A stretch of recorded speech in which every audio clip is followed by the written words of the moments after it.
الحمدللہ رب العالمین، صلاۃ والسلام علی رسول النبی الکریم وعلی آلہ واصحابہ اجمعین۔ الحمدللہ الحمدللہ الذی ہدانا لہذا وما کنا لنہتدی لولا ان ہدانا اللہ۔ رب اشرح لی صدری ویسر لی امری واحلل عقدۃ من لسانی یفقہوا قولی، آمین یا رب العالمین۔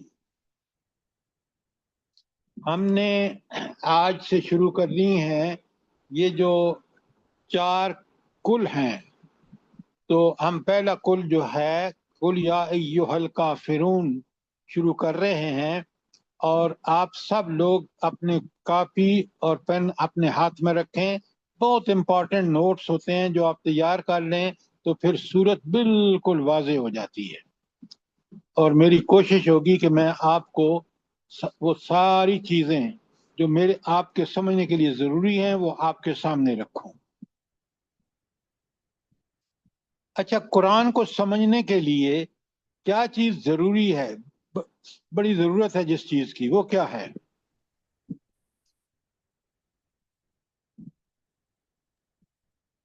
ایک تو عربی زبان ہے، اور ہم انگریزی سیکھ کے سیکھتے ہیں، اور عربی جس کی بڑی مماثلت ہے اردو سے، اس کو تو ہم کبھی لفٹ نہیں کراتے۔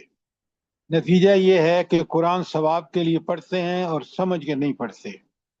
دوسری چیز، قرآن کی صورتوں کا مکمل احاطہ کرنے کے لیے سیرت اور جس حالات میں یہ صورت نازل ہوئی ہے ان حالات جو سیرت سے پتہ چلتے ہیں ان کا سمجھنا بے حد ضروری ہے۔ جیسے آج آپ دیکھیں گے کہ یہ جو سورہ کافرون ہے یہ بغیر سیرت کے سمجھی نہیں جا سکتی۔ آپ میں سے کوئی مجھے بتائے گا کہ یہ سورت کب نازل ہوئی ہے؟ جلدی بتائیں۔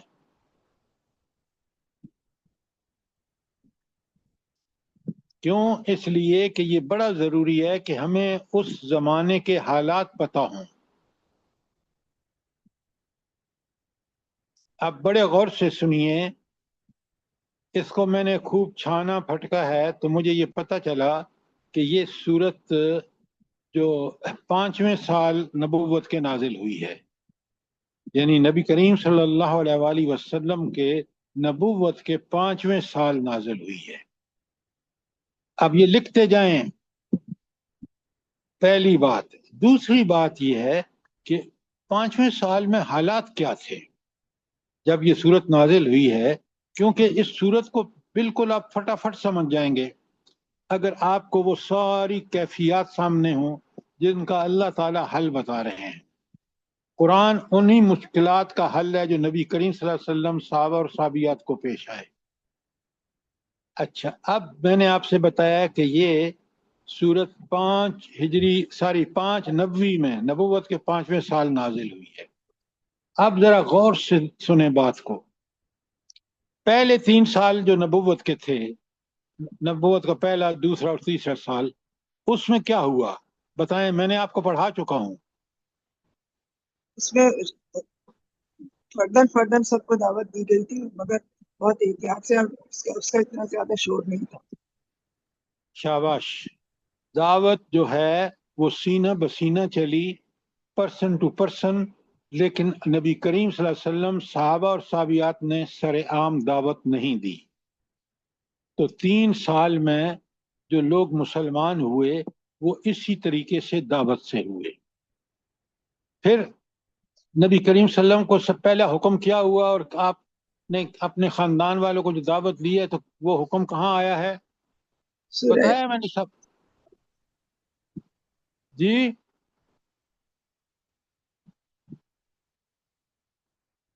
اللہ کے بندو، یہ سب آپ کے سیرت کے نوٹ میں ہوگا، آپ نہیں پڑھتے۔ اب بڑے غور سے سنیں، یہ جو نبی کریم صلی اللہ علیہ وآلہ وسلم کو 5 ہجری میں، یہ 6 سال، 5ویں سال یہ نازل ہوئی ہے، اور 4تھے سال سورہ شورا نازل ہوئی ہے. اس کی آیت سورہ شورا کی آیت 214 میں اللہ تعالیٰ نے حکم دیا ہے. لکھیں سورہ شورا آیت 214 کہ آپ اپنے قریبی عزیزوں کو ڈرائیے.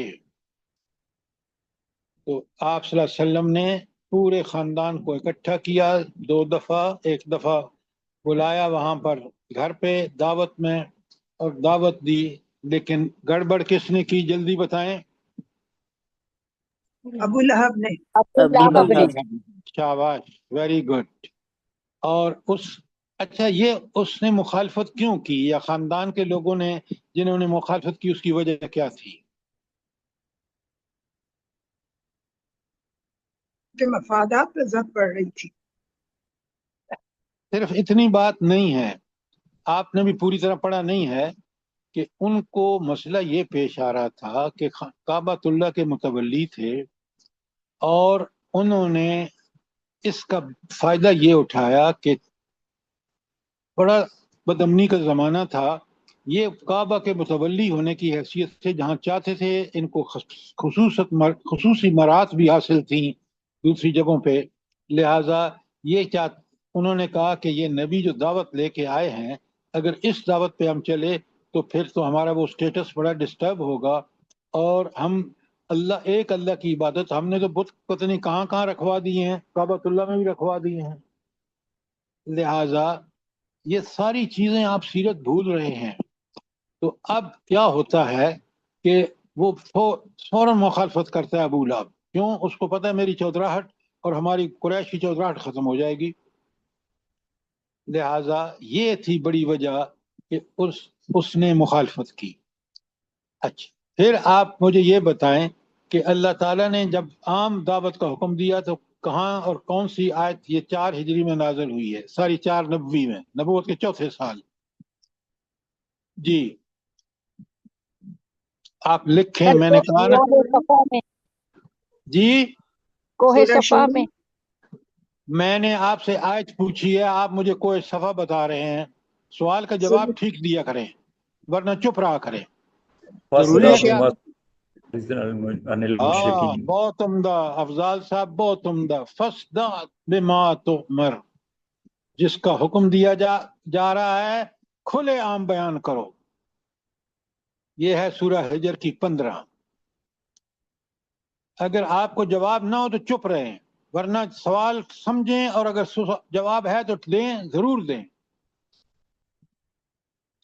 اچھا، تو اب جب آپ نے یہ 4تھے سال نازل ہوئی سورہ حجر بھی اور سورہ شورا بھی. شورا میں قریبی خاندان والوں کو حکم دعوت دینے کا، اور سورہ حجر کی 94 آیت میں اللہ تعالیٰ نے حکم دیا کہ اب آپ سر عام دعوت دیجئے. جب آپ نے سر عام دعوت دی تو گویا آپ نے بھیڑوں کے چھتے میں ہاتھ ڈال دیا. او ہو، کافر جن کی دنیا داری اور بت پرستی پتہ نہیں کیا کیا ان کے دھندے تھے، اس پر جب زد پڑی تو وہ چیخ اٹھے. انہوں نے نبی کریم صلی اللہ علیہ وسلم کی مخالفت کی کوئی کسر نہیں چھوڑی. اور جب انہوں نے مخالفت کی پھر بھی اللہ کا دین تھا، اور یہ ان لوگوں کے دلوں کی آواز تھی جو لوگوں نے ابھی بھی اپنی فطرت پر قائم تھے، جس میں نیکی اور بدی کو پہچانتے تھے، جس کا قرآن نے ذکر کیا ہے کہ اللہ تعالیٰ کیا فرماتے ہیں؟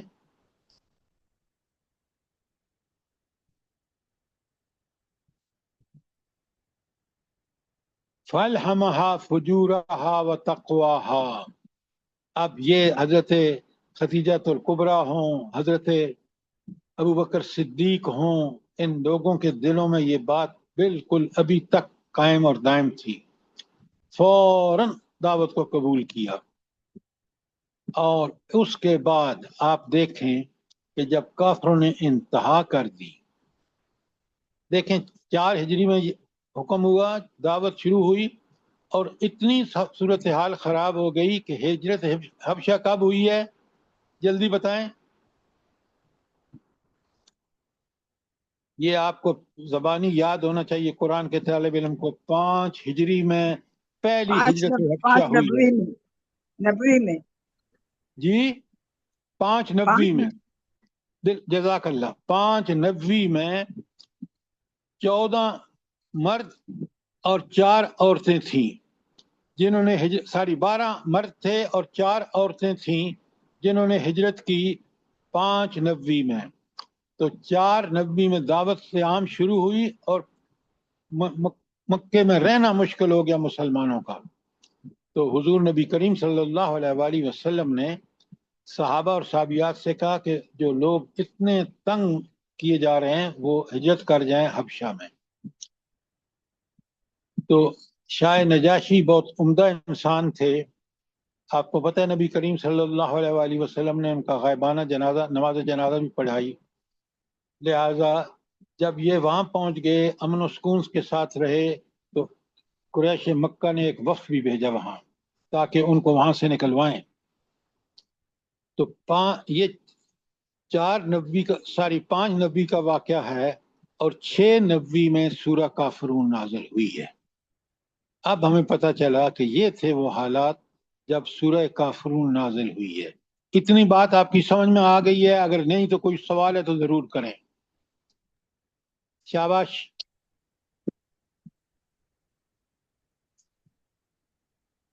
بات سمجھ میں آ گئی ہے کہ نہیں آئی؟ الحمدللہ سر الحمدللہ.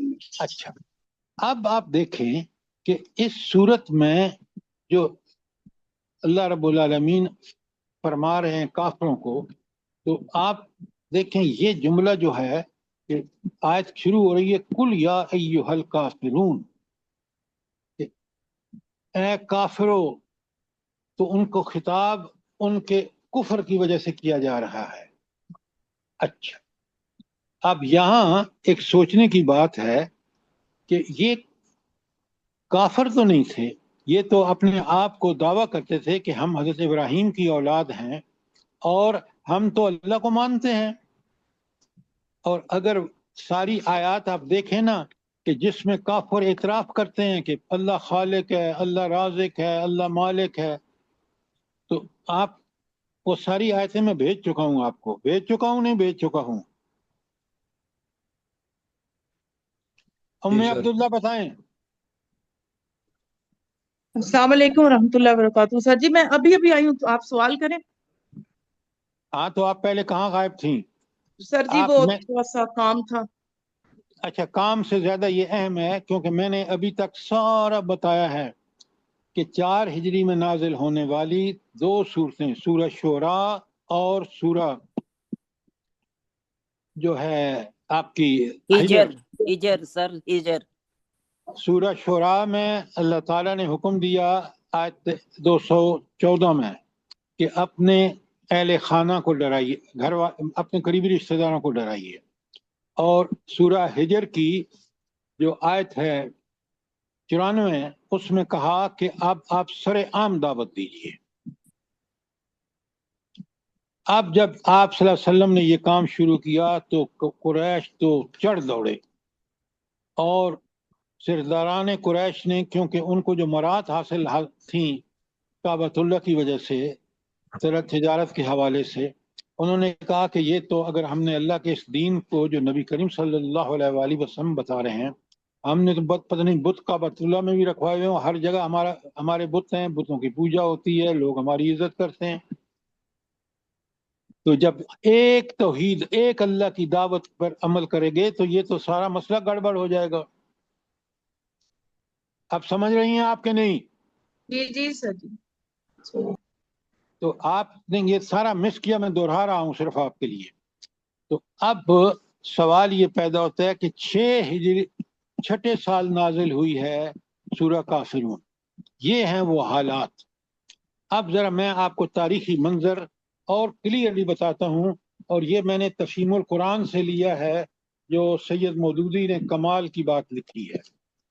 تو تاریخی پس منظر میں یہ بات سمجھ آتی ہے جب کہ سورت کے نزول کے وقت کیا حالات تھے کہ مکہ مکرمہ میں ایک ایسا دور گزرا کہ نبی کریم صلی اللہ علیہ وسلم کی دعوت اسلام کے خلاف قریش کے مشرک معاشرے میں مخالفت کا طوفان برپا ہو چکا تھا.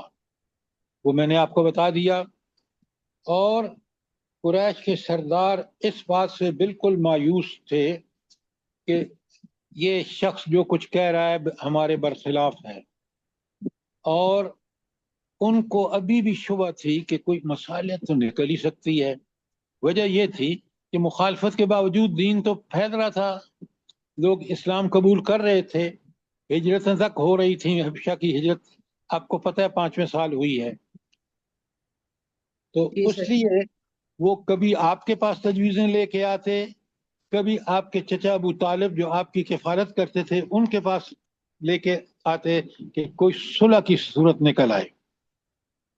اچھا، صلح میں وہ کہاں تک تیار تھے، جلدی بتائیں۔ جی کچھ کہتے لوگ تھے کچھ دو کی بیس کے اوپر وہ چاہتے تھے کہ معاملہ طے ہو جائے، کہ اگر آپ ان کو پیشکش کی گئی تھی کہ اگر آپ مال چاہتے ہیں تو ہم آپ کو مال دیتے ہیں، اگر آپ عورت چاہتے ہیں خوبصورت سے خوبصورت ہم آپ کو وہ دیتے ہیں، اور آپ کی سرداری کو بھی قبول کر لیں گے، لیکن آپ ہمارے بتوں کو برا کہنا چھوڑ دیں۔ بالکل آپ نے ٹھیک کہا، یہ وہ چیزیں ہیں جو مجھے اور آپ کو پتہ ہونی چاہیے۔ اسی لیے اللہ تعالیٰ ان سے کہہ رہا ہے کہ کل یا ایھا الکافرون، اے نبی کہیے کہ اے کافرو، کیونکہ تم نے سب سے بڑی رکاوٹ پیدا کی ہے اللہ کے دین، خالص دین جو ہر قسم کے شرک سے پاک صاف ہے، جو اس کو نبی کریم صلی اللہ علیہ وسلم پیش کر رہے ہیں۔ تم نے مخالفت کی انتہا کر دی، تمہارا کفر واضح ہو گیا، اور ان تمام چیزوں کو جو وہ آفریں کر رہے تھے اس کو اسی صورت میں ریجیکٹ کیا گیا۔ کیسے ریجیکٹ کیا گیا بلا، جلدی بتائیں۔ سر جی اس صورت کو پیش کر کے کیسے قل یا ریجیکٹ کیا گیا، آپ آیت پڑھیں، ادھر ادھر کی قل مت یا ہانکیں۔ ایھا الکافرون لا اعبد ما تعبدون ولا لا انتم عابدون اعبد ما ما اعبد۔ تعبدون، یہ ہو ہی نہیں سکتا کہ میں تمہارے ان بتوں کی پوجا کروں، مجھے تو رب نے وہی بھیجی ہے، اور مجھے رب نے کہا ہے کہ خالص اللہ تعالی شرک سے پاک، یہ تو مشرکوں والا کام ہے جو تم کر رہے ہو، اور اس کے اوپر تم اتنے ظالم ہو کہ تم نے لوگوں کو ہجرت حبشہ پر مجبور کر دیا۔ لہذا کتنا کلیئرلی اللہ تعالیٰ کا بیان نبی کریم صلی اللہ علیہ وسلم کو کہا جا کے بتائیں، لا اعبد ما تعبدون ولا انتم عابدون ما اعبد ولا انا عابد ما عبدتم۔ کتنی بڑی بات ہے، کبھی سوچیں، ہر مومن کا دین یہی ہونا چاہیے، اور کافروں کو آپ کافر مت کہیں، کس لیے کہ کافر کہہ دیا تو پھر تو دعوت کا، لیکن دل کے اندر بالکل یہ بات رکھیں کہ ان کو دعوت دینا ہمارا فرض ہے، اور اگر یہ مخالفت کریں، اور جیسا کہ آج دیکھیں مسلمانوں کا خون بہانے میں، چاہے نیتن ہاؤ ہو یا ٹرمپ ہو یا مغرب کی حکومتیں ہوں، یہ کس قدر برا کام کر رہے ہیں۔ آپ دیکھیں اس سے بھی زیادہ مسلمانوں کا خون بہا جا رہا ہے جو اس وقت نبی کریم صلی اللہ علیہ وسلم کے دور میں، اس زمانے میں جب یہ صورت نازل ہوئی ہے تو مسلمانوں کا حال تھا۔ کبھی سوچا ہے آپ نے؟ یہ بات سمجھ آ رہی ہے آپ کو؟ جی جی سر جی الحمدللہ۔ تو اس لیے آپ دیکھیں ان کافروں کے ساتھ کوئی کمپرومائز نہیں ہو سکتا، یہی اللہ بتا رہے ہیں کہ کل یا ایھا الکافرون میں۔ تو آپ نے دیکھا کہ وہ سارے جو ان کے منصوبے تھے کہ کسی طرح کی مصالحت ہو جائے اور یہ ہمارے معبودوں کو قبول کر لیں 1 سال، اور 1 سال ہم ان کے کر لیں، انہوں نے بڑی ساری کوششیں کی، وہ ساریوں کا جواب یہاں دیا گیا۔ اچھا، ایک اور صورت نازل ہوئی ہے، سورۃ زمر بھی، یہ 5ویں سال نازل ہوئی ہے، اس میں بھی ایک آیت ہے، لکھیں زمر کی 64، میں آپ کے سامنے پڑھ رہا ہوں اور ترجمہ کر رہا ہوں۔ قل، اے اللہ کے رسول کہہ دیے، افغیر اللہ تأمرونی اعبد ایھا الجاہلون، کیا اے جاہلو تم مجھے یہ بتاتے ہو کہ میں غیر اللہ کی عبادت کروں؟ سبحان اللہ، یہ ہے شرک کے خلاف مومن کے جذبات۔ کیا آپ کے اور میرے یہی جذبات ہیں؟ بتائیں نا مجھے۔ بالکل نہیں ہیں۔ شادیوں میں ہم بے پردگی کیا نہیں ہوتا، ہندوانہ رسمیں، بود و باش، رہائش وغیرہ میں دیکھیں کس قدر ہم مغرب کے دل کے گرویدہ ہیں. سوچیں، حالانکہ ہمارے سامنے نبی کریم صلی اللہ علیہ وسلم نے اپنی پیاری بیٹیوں کی شادیاں کی، وہ ہمارے لیے نمونہ ہے. تو آپ ذرا غور فرمائیں، یہ سورات جو ہیں چاروں کی چاریں کل بڑے کمال کے ہیں. ابھی آپ کو اس کی فضیلت میں بتاؤں گا. تو اب میں نے 3 آیتیں آپ کے سامنے پڑھی ہیں، لکھ لیں اور خود بھی پڑھیں باقاعدہ ان کو. پہلی ہے جو آپ صلی اللہ علیہ وسلم کو حکم ہوا کہ اپنے قریبی رشتہ داروں کو ڈرائیے، وہ ہے سورہ شعراء کی آیت 214. پھر اسی زمانے میں آپ کو حکم ہوا 4 ہجری میں کہ آپ کھلے عام دعوتی فَاسْدَعْ بِمَا تُؤْمَرْ، یہ سورہ ہجر کی آیت 94 ہے. اور ابھی میں نے آپ کے سامنے پڑھی ہے سورہ زمر کی آیت 64. تو تینوں آیتیں لکھ لیں. کوئی سوال یہاں تک؟ جلدی بتائیں. جزاک اللہ جی. اچھا، اب آپ دیکھیں کہ جب یہ سورت نازل ہوئی تو آپ دیکھ رہے ہیں کہ کوئی کمپرومائز کافروں کے ساتھ کسی طرح کا نہیں ہو سکتا، اس لیے کہ انہوں نے نبی کریم صلی اللہ علیہ وآلہ وسلم کو یہ آفر دی جس کے نتیجے میں یہ صورت نازل ہوئی ہے. وہ آفر یہ تھی کہ تم ہمارے معبود بتوں کو چوم لو تو ہم تمہارے معبود کی عبادت کریں گے. ذرا غور فرمائیں کیا مطالبہ تھا اور کیا جواب ہے کہ اللہ کہہ رہے کافرو، حالانکہ آپ کو پتہ ہے کہ وہ سارے کافر مکے والے ایک طرف ابراہیم علیہ السلام کی سے تعلق کی بنیاد پر کہتے تھے ہم تو اللہ کو مانتے ہیں، لیکن اللہ کے ساتھ بتوں کو بھی مانتے تھے. اور دین یہ ہے کہ تم نے جو صفات اللہ کی ہیں، جیسے میں نے آپ کو لکھ کر بھیجا ہے، ہینڈ آؤٹ آپ کے پاس ہے 6 پیجز کا، جس میں سارے اللہ تعالیٰ کے صفاتی نام ہیں جو اللہ تعالیٰ کی صفات ہیں. الہ وہ ہے، اس کے ساتھ کسی کو شریک نہیں کیا جا سکتا، حتیٰ کہ نبی کو بھی شریک نہیں کیا جا سکتا. وہ بھی انسان ہے، ہاں اللہ کے برگزیدہ ہیں اور اللہ کی وحی ان پر نازل ہوتی ہے، وہ ان کا اپنا مقام ہے، وہ قابل اتباع ہے، لیکن اللہ اللہ ہے اور رسول رسول ہے. بے شک. اچھا، اب بڑے غور سے سنیے. تو اب دیکھیں نا، کافر جو عبادت اللہ کی کرتے تھے وہ کعبۃ اللہ کا طواف بھی کرتے تھے، وہ سارے کام کرتے تھے، لیکن عقیدے میں شرک تھا کہ یہ بت بھی اللہ کے ساتھ اللہ کے پاس ہماری سفارش کریں گے. نعوذ باللہ. اللہ کو کوئی مجبور نہیں کر سکتا.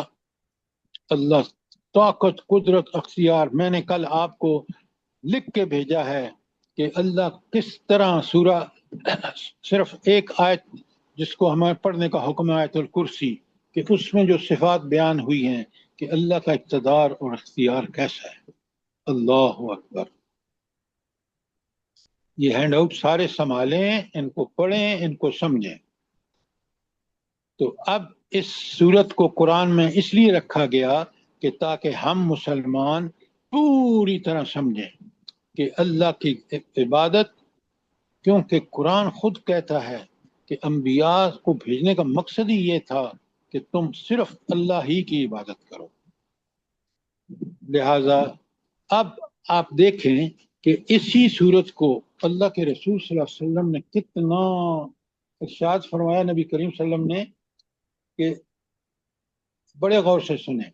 حضرت خباب رضی اللہ تعالیٰ کہتے ہیں کہ نبی کریم صلی اللہ علیہ وسلم نے مجھ سے فرمایا جب تم سونے کے لیے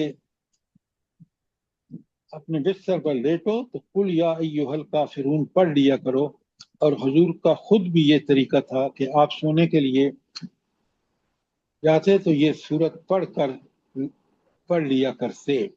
یہ اس کی بازار طبرانی اور ابن مردودیہ کی ہے. اچھا یہ کیوں نبی کریم صلی اللہ علیہ وسلم خود کیوں پڑھتے تھے اور ہمیں کیوں پڑھنے کے لیے کہا؟ جلدی بتائیں. تجدید سر جی فرمایا تھا کہ تمہارے اندر سے شرک میں بیزاری پیدا ہو جائے گی، اس لیے یہ صورت پڑھ کے سویا. بالکل آپ نے ٹھیک کہا کہ اس کو پڑھ کے سمجھ کے پڑھنے والا شرک کے شائبے سے بھی پاک ہو جائے گا. اچھا آپ کو پتہ ہے، بڑے غور سے سنیں، کہ شرک وہ گناہ ہے جس کو اللہ کبھی معاف نہیں کریں گے. سورہ نساء کی آیات آپ کے سامنے ہونی چاہیے، میں نے آپ کو لکھ کے بھیجی ہیں کہ شرک جو ہے، اور یہ شرک سے بیزاری کا بہترین اعلان ہے. سورہ کافرون جو ہے نا، بہترین اعلان ہے. اس کے بعد ابن عباس کا بیان ہے کہ رسول اللہ صلی اللہ علیہ وسلم نے لوگوں سے فرمایا، میں تمہیں بتاؤں وہ کلمہ جو تم کو شرک سے محفوظ رکھنے والا ہے، وہ یہ ہے کہ سوتے وقت قل یا ایھا الکافرون پڑھ لیا کرو. کتنی پیاری بات ہے. حضرت انس رضی اللہ تعالیٰ عنہ کہتے ہیں رسول اللہ صلی اللہ علیہ وسلم نے فرمایا، حضرت رسول اللہ صلی اللہ علیہ وسلم نے حضرت معاذ بن جبل سے فرمایا کہ سوتے وقت قل یا ایھا الکافرون پڑھ لیا کرو، کیونکہ یہ شرک سے برات ہے. بہیقی نے اس کو ریکارڈ بھی کیا ہے. تو آپ نے دیکھا کہ یہ ساری حدیث جو میں آپ کے سامنے بیان کر رہا ہوں، کس قدر اس کی فضیلت بیان ہوئی ہے سورہ کافرون کی. بات سمجھ آئی ہے کہ نہیں آئی آپ کو؟ جی سر جی. جی سر جزاک اللہ خیر. اچھا اب ہم ان سب بیک گراؤنڈ کے ساتھ جو میں نے آپ سے اس زمانے کے حالات بیان کیے ہیں، نبی کریم صلی اللہ علیہ وسلم کی صورتحال بیان کی ہے، 3 آیات آپ کو بیان کی ہیں جس میں اللہ کے رسول صلی اللہ علیہ وسلم نے پہلے ان کو حکم ہوا کہ اپنے اہل خاندان کو ڈراؤ، قریبی رشتہ داروں کو ڈراؤ. سورہ شعراء کی 214. پھر آپ صلی اللہ علیہ وسلم کو حکم دیا کہ آپ سر عام دعوت دیں، سورہ حجر کی آیت 94. اور پھر یہی سورہ اس میں آپ کے آئی ہے چیز زمر میں. بالکل جزاک اللہ. اچھا اب میں اس آیت کی سورت کی تشریح شروع کر رہا ہوں. اس سے پہلے کوئی سوال ہو آپ کا جو میں نے ابھی تک بیان کیا ہے؟ اب آپ کو بات سمجھ آ جانی چاہیے کہ قل یا ایھا الکافرون، کہو اے کافرو. اس لیے کہ جس زمانے میں صورت نازل ہوئی ہے اس وقت واقعتاً اپنے تمام تر دعووں کے باوجود جو مکے کے کافر تھے وہ بت پرستی کی اس حد تک پہنچ چکے تھے کہ کعبۃ اللہ جو مرکز توحید تھا اس میں بت رکھے ہوئے تھے، اور ہر قبیلے کا اپنا بت تھا. تو اس لیے اور انہوں نے جو نبی کریم صلی اللہ علیہ وسلم کو کا انکار کرے وہ کافر ہے، چاہے وہ کوئی بھی ہو. اور جو آپ صلی اللہ علیہ وسلم کو مان کر آپ کی دعوت کے مطابق زندگی گزارے جو اللہ کا حکم ہے، تو وہ مومن ہے. اب یہ ہے مومن اور کافر کی ڈیفینیشن نبی کریم صلی اللہ علیہ وسلم کی بعثت کے بعد، کہ وہ شخص مومن ہے جو صدق دل سے ایمان لائے، قرآن، توحید، رسالت اور آخرت کو مانے، یقین والا ایمان، اور اس کے مطابق عمل کرے، وہ مومن. ورنہ کافر جیسے یہ کافر مکے کے تھے، یہ تو انہوں نے تو انتہا کر لی، نبی کریم صلی اللہ علیہ وسلم صحابہ اور صحابیات کی زندگیاں اجیرن کر دی. اس لیے ان سے کہا گیا ہے کہ اے کافرو.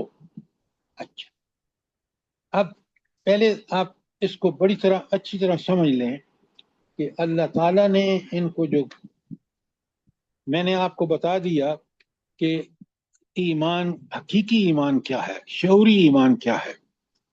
وہ ایمان ہوگا اور آدمی اس صورت کو پڑھے گا سمجھ کے، تو انشاءاللہ وہ ضرور بے ضرور شرک سے پاک ہو جائے گا، اور خاص کر رات سوتے وقت پڑھے گا اور اس کو اپنا معمول بنا لے گا کہ سمجھ کے پڑھنا ہے.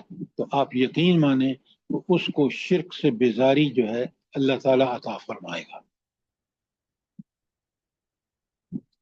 اچھا،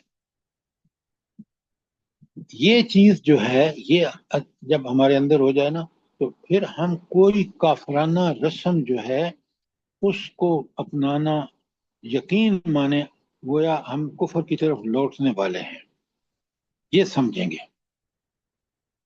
اور اپنی زندگیوں کو بالکل شرک سے پاک بنائیے تاکہ اللہ تعالی ہمارے ساتھ آخرت میں وہی معاملہ کرے جو ضروری ہے۔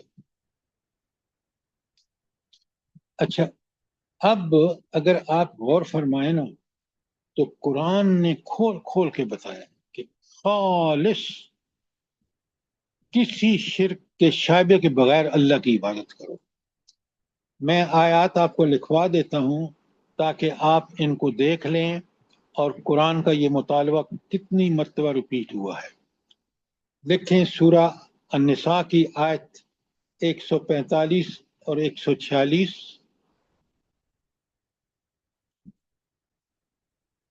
سورہ نساء کی 145 146، سورہ آراف کی 29، آراف کی 29، اور سورہ زمر، وہاں تو بالکل خالص اللہ کی عبادت کے حوالے سے آیت نمبر 2، سورہ زمر آیت 2، آیت 3، آیت 11، آیت 14 اور آیت 15۔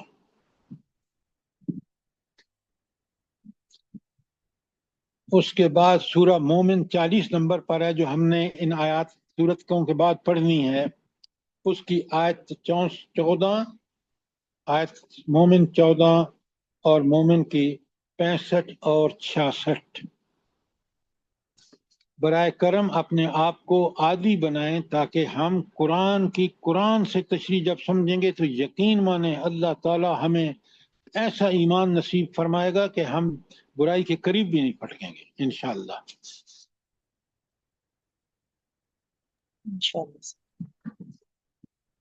اچھا، اب آپ آ جائیں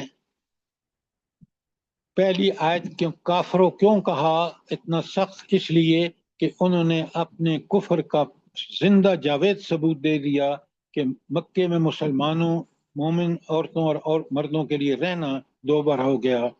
آیت 6 ہجری میں نازل، 6 نبی میں نازل ہوئی ہے اور 5 نبی میں ہجرت ہو چکی تھی۔ اچھا، اب وہ آپ کو پتہ ہے نا کہ مکے کے کافر کہہ رہے تھے کہ بھئی 1 سال آپ ہماری بتوں کی پوجا کر لیں اور ہم اللہ کی اگلے سال ہم اللہ کی عبادت کر لیں گے۔ تو اللہ نے صاف بتا دیا لا اعبد ما تعبدون، میں ان کی عبادت نہیں کرتا جن کی عبادت تم کرتے ہو۔ اچھا، آپ اگر غور فرمائیں نا، نبی کریم صلی اللہ علیہ وآلہ وسلم نے 40 سال کی زندگی میں آپ کو نبوت ملی ہے، یہ قمری سال ہے 40 سال۔ اچھا، تو آپ غور فرمائیں تو آپ کو نظر آئے گا کہ آپ صلی اللہ علیہ وسلم نے جب نبوت سے پہلے بھی کبھی بتوں کی پوجا نہیں کی۔ تو اب تو نبوت کے بعد تو سوال ہی نہیں پیدا ہوتا، قرآن ان پر نازل ہو رہا ہے اور قرآن پر عمل کرنے والے وہ سب سے پہلے شخص ہیں، لہذا لا اعبدو، میں عبادت نہیں کرتا ان کی، ما تعبدون، جن کی تم عبادت کرتے ہو۔ پھر دیکھیں آیت نمبر 3 میں فرمایا وَلَا أَنْتُمْ عَابِدُونَ مَا أَعْبُدُ، نہ تم اس کی عبادت کرنے والے ہو جس کی میں عبادت کرتا ہوں۔ اچھا، یہ نبی کریم صلی اللہ علیہ وسلم نے کیوں کہا؟ وہ تو طواف بھی کرتے تھے، سب کچھ کرتے تھے، کیا وجہ تھی کہ سر جی وہ شریعت ابراہیمی کی جو جاہلیت والی رسومات تھیں اس کو لے کر تو انہوں نے عبادت کی تھی، شریعت محمدیہ صلی اللہ علیہ وسلم کے مطابق عبادت نہیں تھی۔ اب آپ یہ ساری جو باتیں کہہ رہی ہیں نا، سننے والے کی سمجھ میں کچھ ککھ بھی نہیں آئے گا۔ ابراہیم علیہ السلام توحید کی سب سے بڑی دلیل ہے، یہ بدبخت اللہ کی عبادت کے ساتھ بتوں کی پوجا کرتے تھے، وہ آپ بات کہہ ہی نہیں رہی، لہذا اللہ کے رسول ان سے کہہ رہے ہیں کہ وَلَا أَنْتُمْ عَابِدُونَ مَا أَعْبُدُ، نہ